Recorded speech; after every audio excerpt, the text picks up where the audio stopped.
Welcome to Betrayal Stories. In today's story, don't forget to subscribe, click the like button, and turn on notifications so you never miss another unforgettable journey of love, loss, and rediscovery. I wasn't supposed to be there that night. Not in that apartment, not on that couch, and definitely not in that moment. Life has a strange way of pulling you back into the places you swore you'd never return to. It bends the straight lines you've drawn, blurs the boundaries you thought were firm, and suddenly you find yourself standing in the middle of your own chaos, wondering when everything stopped making sense. For years, I believed my life was predictable, safe, planned. Love, I thought, was a promise, a steady rhythm that would never falter. But sometimes love doesn't end in shouts or arguments. Sometimes it ends in silence, a silence so heavy, it feels like the walls themselves are grieving with you. When he left, there were no last words. No fight, no closure, just absence. 5 years together, and all he left behind was a note taped to the refrigerator, a few scribbled words that barely formed an apology, and a house key, cold, ordinary metal, left on the counter like I was nothing more than a guest who had overstayed her welcome. I remember standing there, staring at that key as the afternoon light caught on it. The longer I looked, the sharper it seemed to feel in my palm, until I couldn't tell if it was the edge of the key or the edge of my own breaking heart that was cutting into me. Silence followed. The kind that screams, the kind that makes your own thoughts echo until you want to run from them. That's when I called Carrie, my best friend since we were old enough to trade secrets and dream about the future. She didn't need explanations. She could hear everything in the way I said her name. Before I could speak, she said, "Pack a bag. You're staying with me tonight." That's just who Carrie was, the kind of friend who didn't need the story to show up for you anyway. Arrival? Her apartment was in an old brick building downtown, the kind that had seen 100 lives before ours. High ceilings, wide windows, and light that spilled in like forgiveness. The place had warmth, a kind of safety that wrapped around me the second I stepped inside. She hugged me tight and whispered, "You'll have the place to yourself for a few days. Nathan's away for work." Nathan, her older brother. I remembered him from school. Quiet, reserved, always somewhere in the background with his guitar and that thoughtful stillness in his eyes. Back then, he felt like someone living half in this world and half in another. So when Carrie mentioned he wouldn't be around, I felt relieved. I didn't want company. I wanted solitude. I wanted the world to stop spinning long enough for me to breathe. For 2 days, I moved through her apartment like a ghost, drinking coffee I couldn't taste, watching rain streak across the windows, listening to the sound of my own breathing just to remember I was still here. The return on the third evening, I heard the front door open, footsteps, slow, steady, certain, crossed the hall. I froze, then his voice, low and warm. "Hey," it was Nathan. But not the boy I remembered. He'd grown into a man whose silence didn't feel empty anymore. It felt grounded.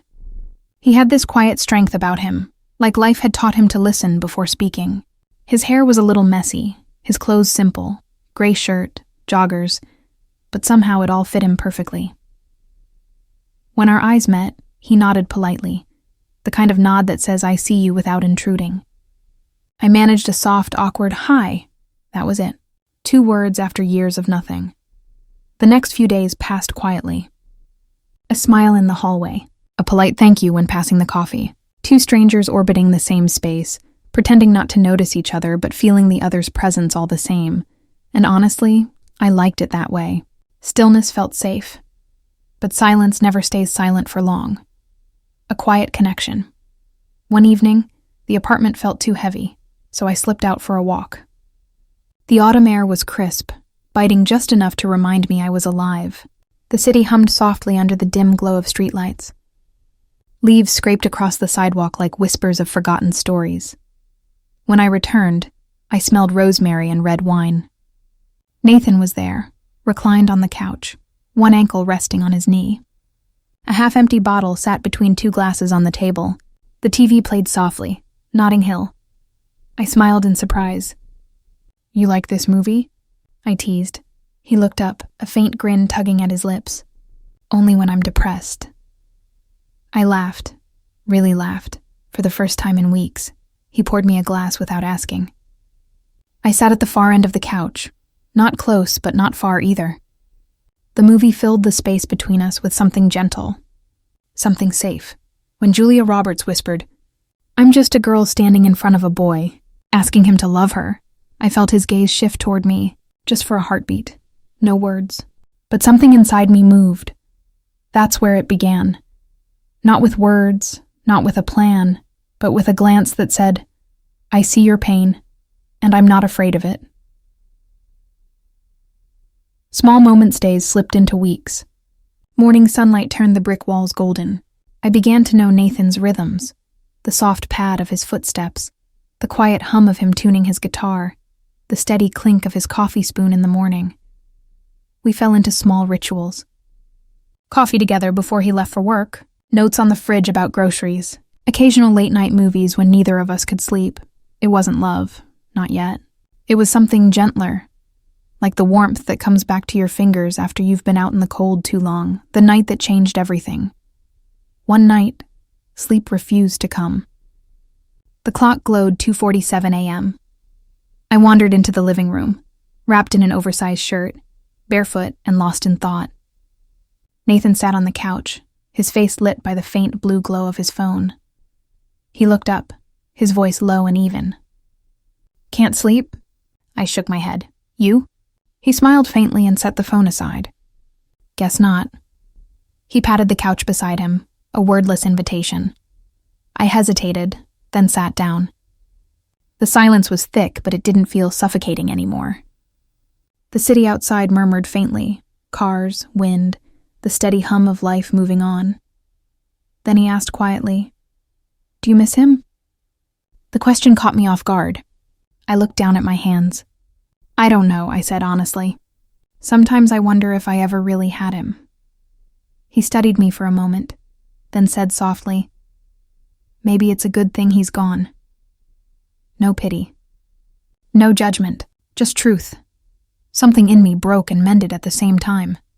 I took a shaky breath. "I think I'm more afraid of being wanted than being alone."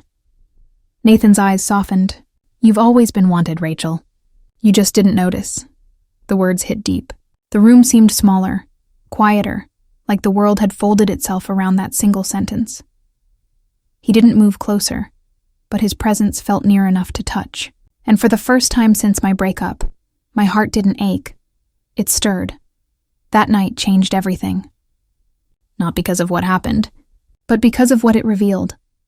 The shift grief has a way of making you forget who you are, but that night reminded me there was still someone inside me worth knowing. Nathan didn't try to fix me. He didn't fill the silence with empty comfort. He just saw me, and somehow that was enough. The days that followed were the same, but not. Every glance lingered longer. Every small brush of his hand made my breath catch. I started to notice color again. The morning light, the scent of coffee, the way laughter felt in my chest. We never talked about that night. We didn't need to. Some things don't require explanation. They just live quietly between two people. One morning, as I poured coffee, I caught him watching me. "You look more like yourself today," he said. I smiled. Maybe I am. Because grief had finally stopped being my identity. It was just a shadow now, something that followed me, but no longer defined me. Nathan became the quiet proof that healing doesn't always come with noise. Sometimes it arrives in the hush between two breaths, in the comfort of being seen without asking to be. Return weeks later, Carrie returned home. When she saw us, how naturally we moved around each other, she smiled knowingly, but said nothing. That evening, as I packed my bag, Nathan leaned against the doorway. "So, back to your place?" he asked softly. "Yeah," I said.